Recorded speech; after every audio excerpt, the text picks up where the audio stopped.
There is nothing wrong with your internet. Do not attempt to adjust your settings. We are controlling the podcast. We control the squealing and the screams. We can make your heart flutter, your eyes blur from tears, or sharpen your mind to crystal clarity. For the next hour, sit back. We are in control of what you hear. We repeat, there is nothing wrong with your settings. You are about to experience the awe and mystery known as the female mind. You are now entering the Fangirl Zone.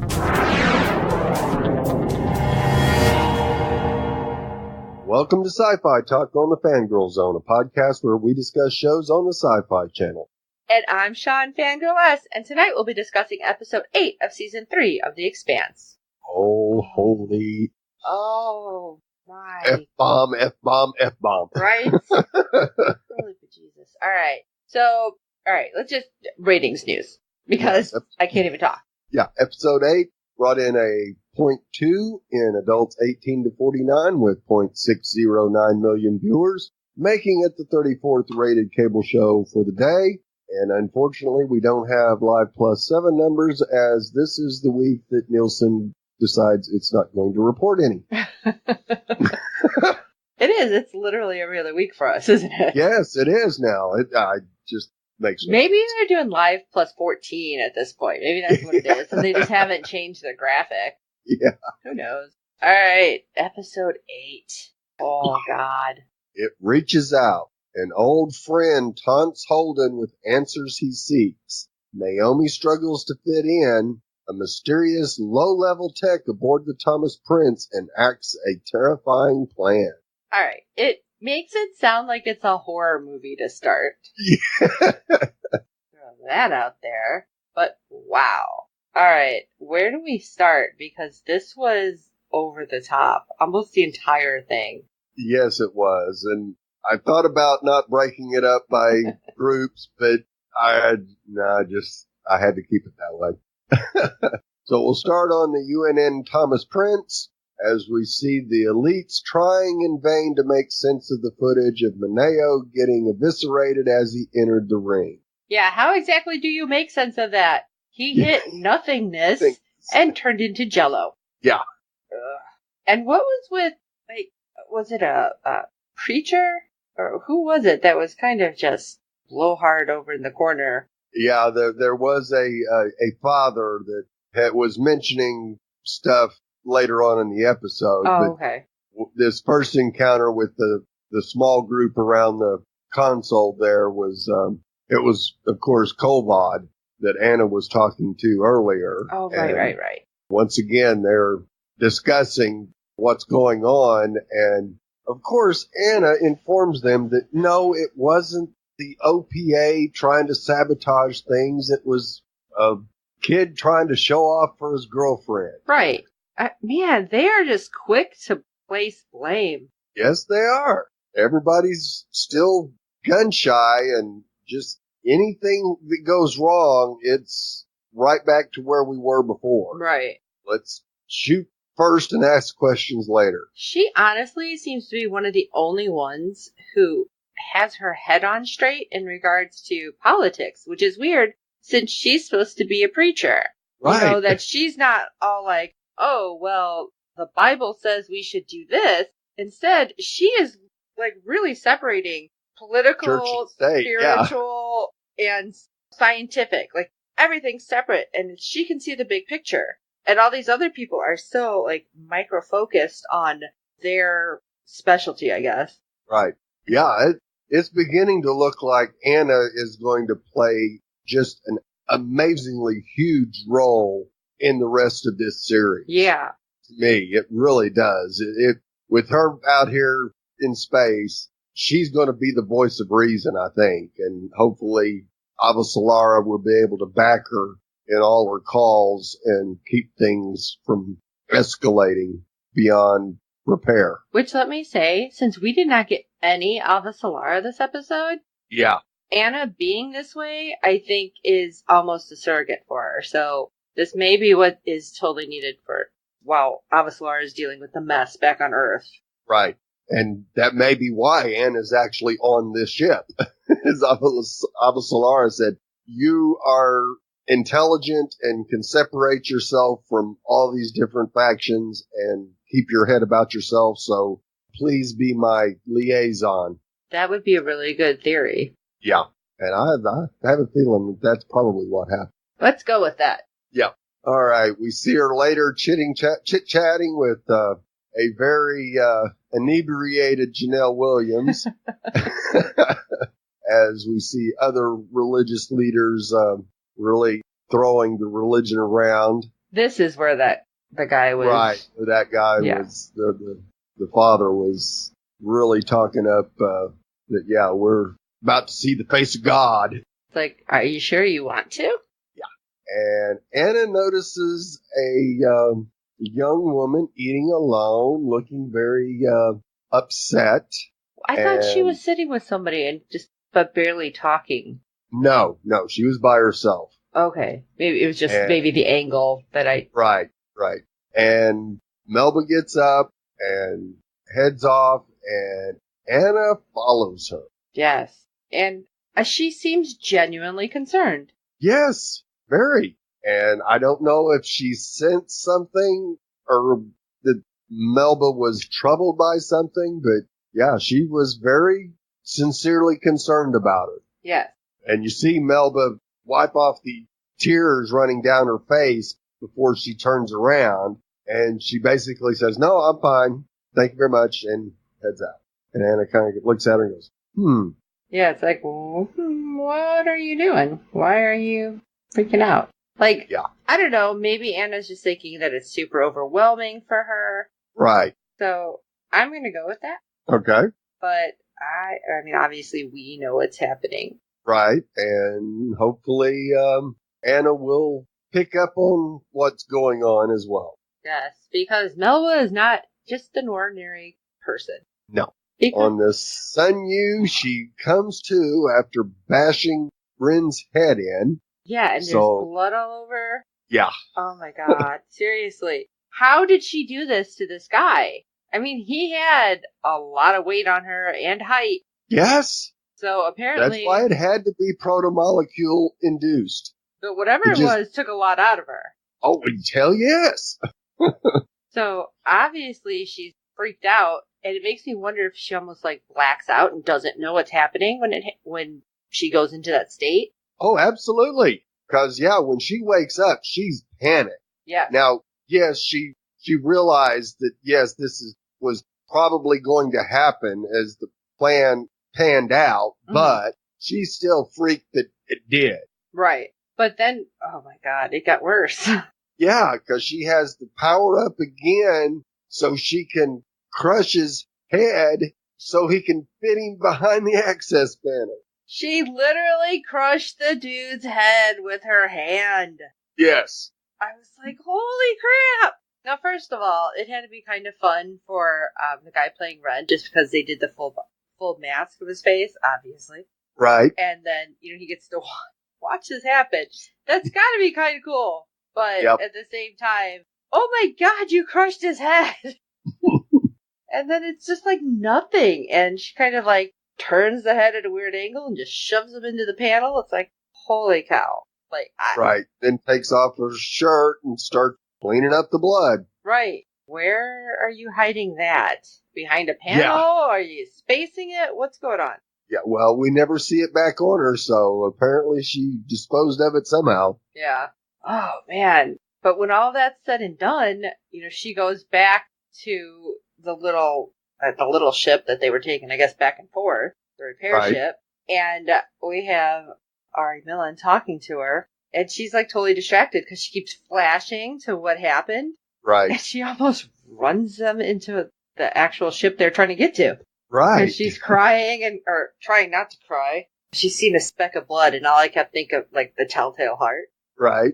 So he comes running up. He's like, wow, you're flying like crap. You're going to kill us. And she just kind of, like, goes and hides. Yeah, basically withdraws completely. So I'm thinking whatever happened, she was not truly trained for this. Right. Yeah, I don't think that they had planned on having her kill anybody. Mm-hmm. And unfortunately, it just happened to work out that way. And she did what she had to do, but yeah, it's affecting her. Right. Because then when she was in the ladies' locker room, she ends up detonating the bomb that was on the ship, the Singyun. And, alright. So, is she totally fine with this? Because if there was people on there, she killed them, but it wasn't up close and personal. Right. So I'm still, big question mark for me with her. So, hopefully and she's definitely part of it because she actually sees the Holden speech. Oh, right. And kind of goes, ha ha ha. And you go, oh, okay. Yeah, there's a lot of messed up stuff happening. Yeah. So we move on to the Behemoth, and we see the trio of drummer Ashford and Naomi standing there, wondering how soon until the Inners blame the OPA for Maneo's misadventures. Oh, well, about 30 seconds after. Yeah. And of course, their well-earned cynicism tells them that they'll get the blame for anything that goes wrong, but Earth and Mars will be quick to claim any miraculous discoveries. Of course they will. Yeah. Isn't that the way? Yes. And later on, we see Ashford up on a higher deck that's still open to everything below, just kind of singing to himself like everything's just hunky-dory. And then we turn around and he's bringing 3 glasses and some wine to the main station. You go, all right, what the hell? I was like, don't drink it. It's probably poison. Right. And of course, Drummer actually mentions that Mormons don't drink. Yeah, that's why I was like, why is he trying to pass it off like church wine? What is this? Yeah. And then, of course, he proposes a toast to Fred Johnson and Anderson Dawes for telling Avasarala that the Behemoth will not be deterred from its course towards the ring. Yeah, the girls weren't so keen on that one. No. And, of course, that definitely gave me more reason to believe that Johnson is behind everything that happens in this episode. Johnson. And, of course, they do end up toasting Maneo. Because he was trying to do something for the Belters, but didn't work out so well. Yeah. Now, of course, after everything goes down, frantic Ashford tells Drummer they have to fire on the Rocinante as soon as possible to show the Inners that they're not aligned with Holden. And you go, yeah, this is Johnson all the way. Naomi was freaking out. Oh, yeah. And I don't blame her. I was freaking out, too. Yeah. Because they think he's plotting to get the Behemoth destroyed and the OPA with it. Now, of course, Naomi doesn't believe that that was Holden. It's got to be a composite or something, and they aren't buying it. Yeah, which I'm really surprised that Drummer right away is like, oh, no, it's not. It can't be a composite. It's him. Right. Because she was there when they ended up coming back to Tycho and saving everyone. Right. And they didn't have to.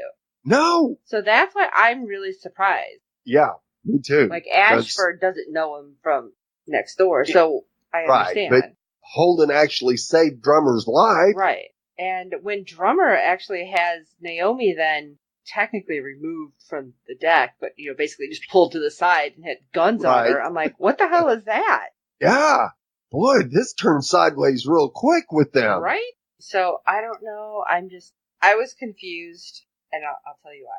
Because Drummer's telling the UN, we'll deal with this. He wasn't one of ours. And they're like, you have a minute, really, first of all. Yeah. But whatever. Naomi's begging for it to not happen, and Drummer is like, whatever, fire. But nothing happens because there was an overload on the grid. Do you think that overload was also intentional? More than likely. Okay. Like Ashford was like trying to see what Drummer would do? Because I'm thinking it's Ashford. Oh, yeah. When he's singing, there's something going on. Mm-hmm. And we haven't seen, what's his name, Diego.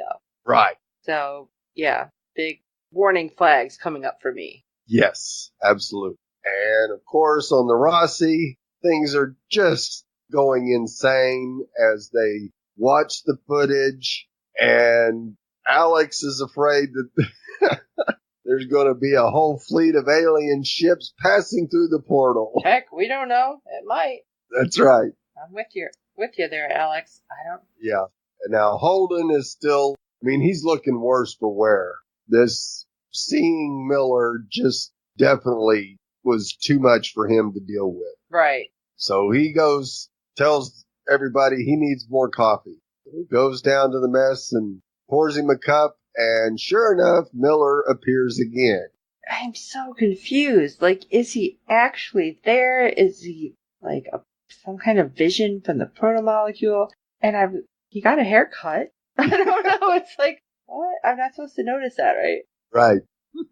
But when he's like getting his coffee, and all of a sudden Holden is like trying to understand what the hell Miller is saying, and he starts shouting, "Are you trying to talk to me?" And then the next moment, it's Monica sitting there. It's like, all right, so obviously he's not there.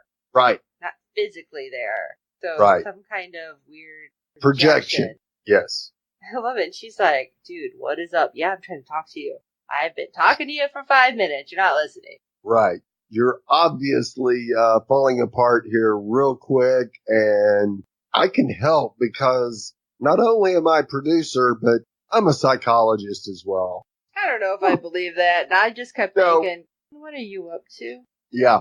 Yeah, because she wants him to fully commit to letting her cameras capture what's going on with him. Right, especially when he agrees to talk to her and she turns around and walks away. And what was it? Something like, I'm going to get so many awards for this one? Yeah. Like, yeah. Yeah. Mm-hmm. Yeah, you're really worried about him. Yeah. Not liking. And Amos catches Cohen, the camera guy, snooping around on the command deck. Go, not good. Right. I don't trust you either, because you're being weird. No. Yeah. And of course, he blames his blindness-induced circadian rhythms for his night wandering. Yeah, sure. And of course, to throw Amos off, he has to, once again, make a play to get into Amos's pants, which isn't going to happen. No. And I think Amos just knows that this guy just wants information. No, but I mean, Right. even if he wasn't doing something real sneaky, he's the freaking camera guy. He just wants to get all this stuff on camera and put out a good story. So. Yeah, maybe.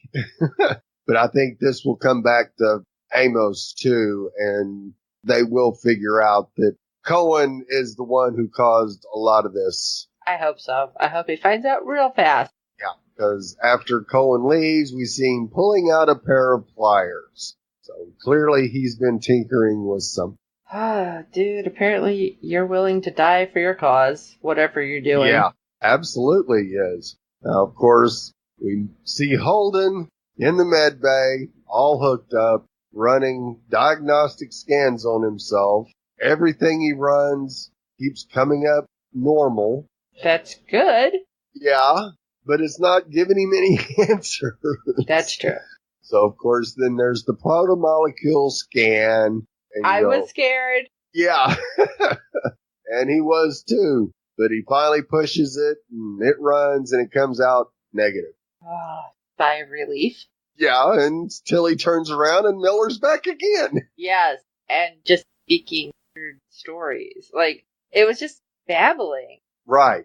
And at this point in time, you kind of figure that it's trying to use Miller's memories to try to be able to talk to Holden.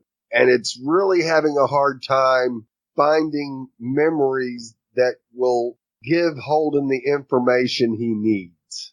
Okay. And of course, Holden gets frustrated and starts yelling back at him, and in comes Amos. Right, like basically he's ranting, and Yeah, to nobody. yeah, and Amos walks in like, dude, what's up? But at least with this, I really liked it because, I mean, Amos looks at me, he's like, I'm not going to judge. If you need to vent about whatever, just vent to me. I'm not going to Right. judge you. I'm not going to take a side. I'll just listen to what you got to say. And he's like, I'm fine. And Amos kind of looks at him like, no, you're not. Yeah. No. Yeah. But Amos is like, you need to tell me what's up. Holden, I promise I'll tell you if anything's really wrong. Right. I'm going to be okay. Yeah. I'm fine. When he changes that, I think that made Amos like, all right, I can deal with this. Right.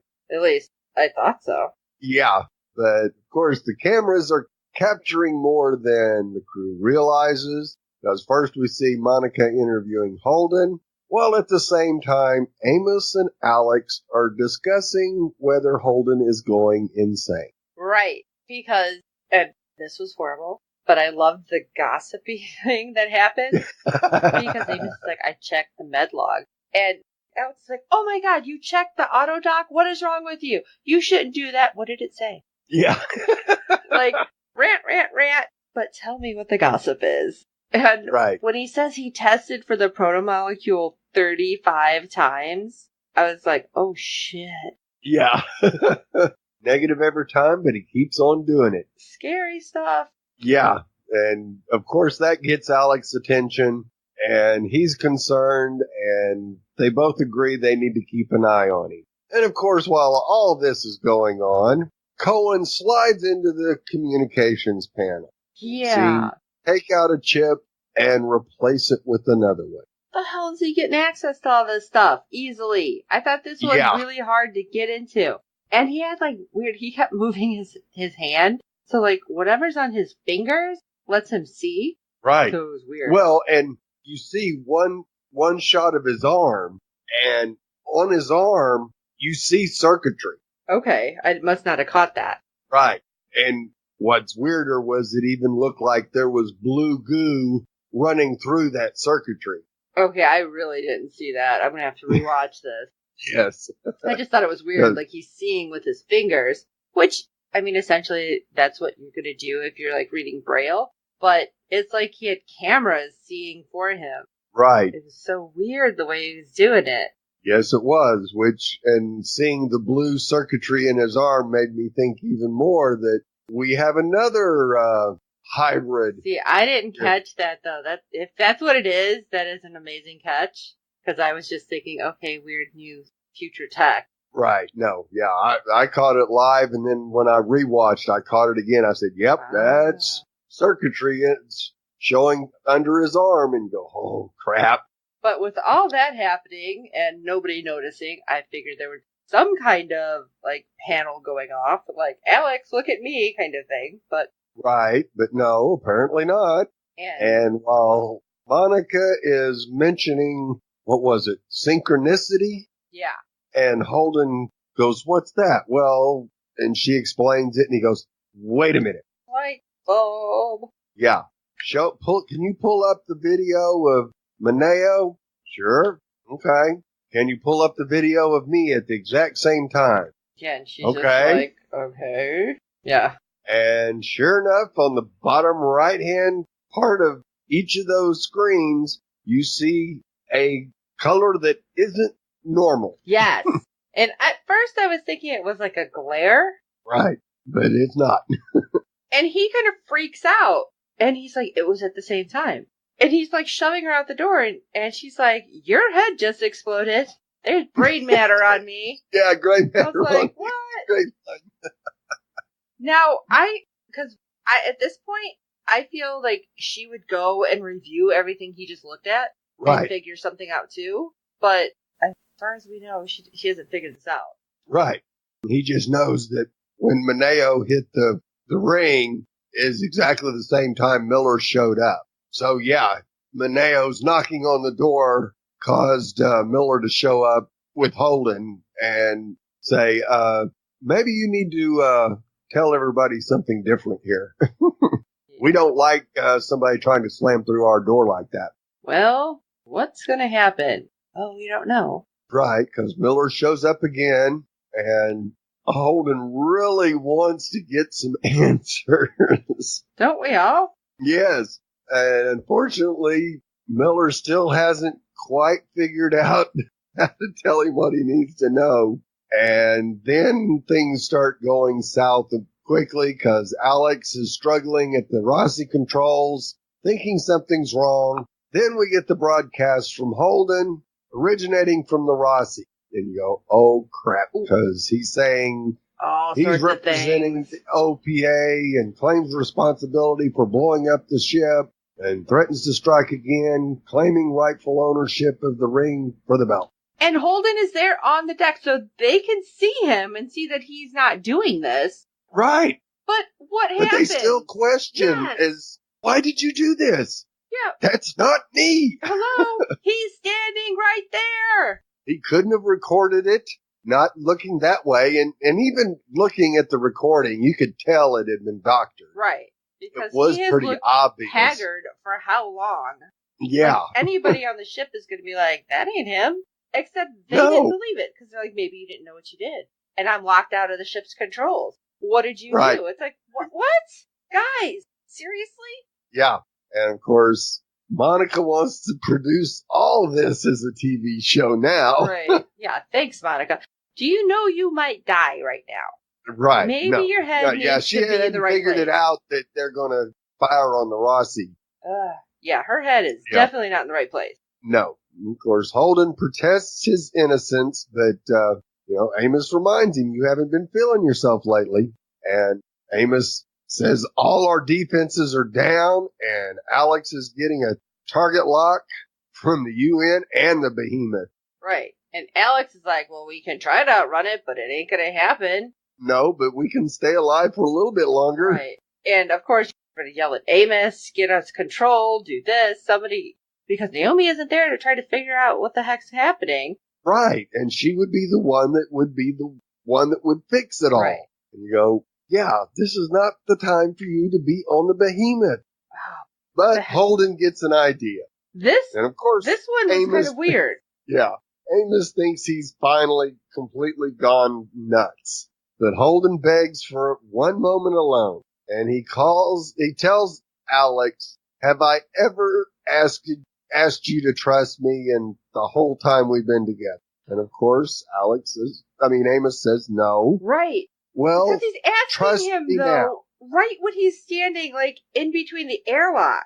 Right. And it's like, Amos is like, what are you going to do? No, you're going to space yourself? Because that's, of course, where he's thinking it's going. Right. Thankfully, that's not, because I got a little scared myself. Yeah, exactly. And Amos, he is like our big scary teddy bear sometimes. When he's just sitting there, like with his head against the window of the airlock, and just like, all right, man, you need to do this. You need to do this fast. I can only give you a minute because we might all die. Yeah. Yeah. Because Alex says, when I have to hit the gas, if you guys ain't buckled in, you're going to go splat. Right. Oh, I know because Steve and I were kind of messaging at the same time. I'm like, this is so tense. I don't even know what to put on right now because, like, I didn't want to spoil anything. And I'm holding my phone. And I'm holding it, like, with two hands so tightly going, what's happening? So it's like, I think the last 5 minutes, everybody was holding their breath. So I think we all blacked out at some point. Yeah. There is no doubt because we had gotten all the way up to number 2 on trending. I don't know how, because I don't know how anybody was able to. And then it just went silent. Right. I don't know how anybody was able to tweet because it was like, no. Oh my God. Yeah. But Holden finally gets Miller to show up, and it's his mumblings that give Holden an idea. They're going to speed towards the ring as fast as they can. What? Yeah. You go, okay. I think this is a bad idea. Yeah, both Alex and Amos think, he's completely lost it. But Holden explains that rather than hitting the ring full speed like Mineo, they're going to slow down right as they approach. I thought he said something about, like, turning around or something. It was like... Well, yeah, that's how they slow down, is they turn around. Okay. And have engines forward. And it's all because of Miller's go into a room too fast, kid. Room eats you. Yes. And of course, you see them go get the G-juice and pass out. And Holden wakes up first as he sees the blood from his nose floating away. At least he didn't stroke out, so Alex did that part. Yeah, that was good. Thanks. And they're kind of like in the event horizon of a black hole. Yes, it was so weird. Where time has slowed down because they're right there at the ring, and that missile, one of the missiles that was fired, is right on top of them, but it hadn't hit him yet. Oh, my gosh, so what does this mean? Yeah. I don't know. Yeah. You gotta wonder if time has slowed down, will the missile ever catch him? I hope somehow the missile gets eaten up. Yeah, me too. But we've got to see. Yeah. The preview kind of made it really weird. Real ambiguous. We don't know. Yeah. Oh my gosh. Wow. Deep breaths. Deep breaths. Is it Wednesday yet? Right? So I think my heart is pounding right now because I was just thinking about it. So yeah. Yeah, reliving it. Exactly. I know I did tweet that though, that I think we all passed out with the crew because everybody was like, and then no breath was taken. Like all the oxygen has been sucked up out of every room that was watching that at that moment. Yeah. Oh my gosh. Hey Steve, did we get any feedback? Oh, we sure did. Once again, Fred from the Netherlands has given us some great feedback. So let's take a listen. Hello, Fangirl Zone podcasters. This is Fred from the Netherlands with some feedback for the Expanse Season 3, Episode 8. What a weird episode. Partly I really didn't get it what all was happening. First off, the whole story with Melba. Her extra powers, what she is actually doing with that bomb. Well, eventually we know what she's doing with that bomb, but what is her purpose? Where is she going? Where is she coming from? Who is she working with? I find it all a bit mysterious. The other thing is Elio, Monica's soundman. So Monica is the interviewer. He exchanges one of these isolinear chips or something, or I don't know how they are called. And this probably gives the Rocinante some dysfunction. I wonder if he is working on his own, or does he work together with Monica? Does Monica know what he is doing?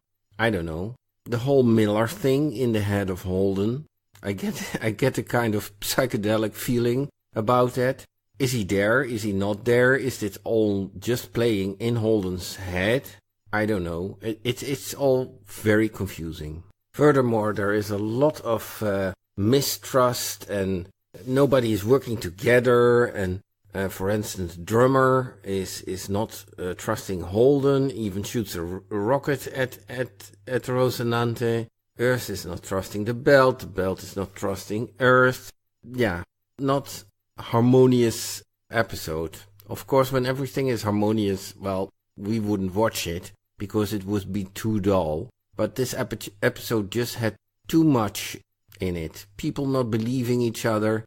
Also Amos and James. Well, eventually Amos did trust James. But yeah, still. I hope everything will get more clear next episode. One nice thing was, however, that I always post on Twitter when I'm watching an episode. And I put in a screenshot with that. And this time I took a screenshot of Melba, who is played by Nadine Nicole, and she actually liked my tweet. So that was good for me. Okay, till next time, greetings, all the best, Fred from the Netherlands. Yeah, Fred, I think confusing is probably an understatement for this episode. What do you mean? You couldn't follow along easily? You and the entire world? Right. And I, of course, had my tinfoil hat theory that this was all Fred Johnson's doing. I think we were both pretty much in agreement with that. Right. But, I mean, I don't know. Like, I still feel somewhere that Fred Johnson has got his finger in this pie. Oh, absolutely. And if it's not with Melba and the cameraman, then maybe it's with Ashford. Yeah. Still don't like that cameraman, though. No. Too creepy. Yeah. Okay, see, that's what I was getting. I was getting a weird tall man vibe off of him. Yeah. Exactly. I'm like crossing all of my shows now. So if you don't know what I'm talking about, I'm so sorry. And yeah, there wasn't a whole lot of trust from anybody in this episode, even Holden's own crew. I mean, it is kind of hard because things were so weird. Right. And Holden being so weird. Yeah, and we get it with the crew basically thinking back, like, hey, our last captain went cuckoo for Cocoa Puffs. Right. So, yeah, I get it. Yeah, I can understand it too, because, he had just gotten back together with Naomi and she leaves and you kind of wonder, was that his tipping point? Oh, God. Okay, and that kind of hurt all of us anyway. Yes, it did. It's like every time you want to be like, okay, I'm going to trust everybody. They do this to us. And this is part of the reason that I don't know if I can pick up this book yet. Right. I'm going to have to watch to the end, and then I'll, distrust everybody from the beginning of reading the books. Right. That will definitely do it. Now, of course, with Miller, my thought on it was that, it has something to do with that little itty bitty piece of proto-molecule that's still stuck on the Rossi. Oh, you know what? Didn't we pretty much say that? I wonder if that was going to do something or turn into something. Right. And yes. I mean, it makes we always sense. Worried that was going to come back to haunt them some way, some form, some fashion. And it might have. But it's weird because they haven't focused back on that. Right. Yeah. So it's kind of a head scratcher. We haven't seen a shot of it since Miller popped up. And you go, But I still think that has something to do with it. I totally feel that it does, but it's just like I want to see it. Right. I don't know, like little you would think sparks, it would, I don't know, something. Right. That it should have already engulfed the Rossi and taken it over by now, but it hasn't. So this must be it doesn't want to. Right. It needs the Rossi for something else. And this is why I don't trust anyone. Or anything. The writers mess with our heads. Oh, and they love to. They do. And it was awesome that Nadine liked your tweet. That's always, always, always a great thing to have happen. Oh my God, I totally squee every time that happens with us. Half the time I screenshot it and send it to Steve. I'm like, oh my God, look! Because I'm a nerd. Yes. So once again, Fred, thanks for your feedback. We do appreciate it and are looking forward to hearing your thoughts on upcoming episodes. Thanks, Fred. What do you think about this? Shoot us an email at sci-fi talk@fangirlzone.com. Let us know your thoughts. What do you think's coming? And if you've read the book, clue me in just a little bit. I know I have the book, but come on. Yeah. Awesome. Mm-hmm. All right. And while you're at it, if you can rate and review us on iTunes and every other platform you're finding us on, because good ratings and reviews help other fans of the show find us. Tell your friends about this show. That's right. Rope them in like I've done with so many people I work with, because it's an awesome show. And yes, it is. We do hope you enjoyed the podcast. Don't forget to check out our website, www.fangirlzone.com. It has our contact page there too, if you'd like to check that out, because sometimes it's just easier to click the button. And finally, don't forget our Redbubble store, because we have our Sci-Fi Talk logo, which I love. I just bought another sticker for my laptop. Yeah, it is pretty awesome. Yes, we look so awesome. If only. Yes, we do. If only. I guess I got to go to the gym a lot more to look like my cartoon, but whatever. All right. For this episode of Sci-Fi Talk, I am Sean Fangirl S. And I'm Steve. You're the tool that goes places, and I'm the tool that finds things. And until next time.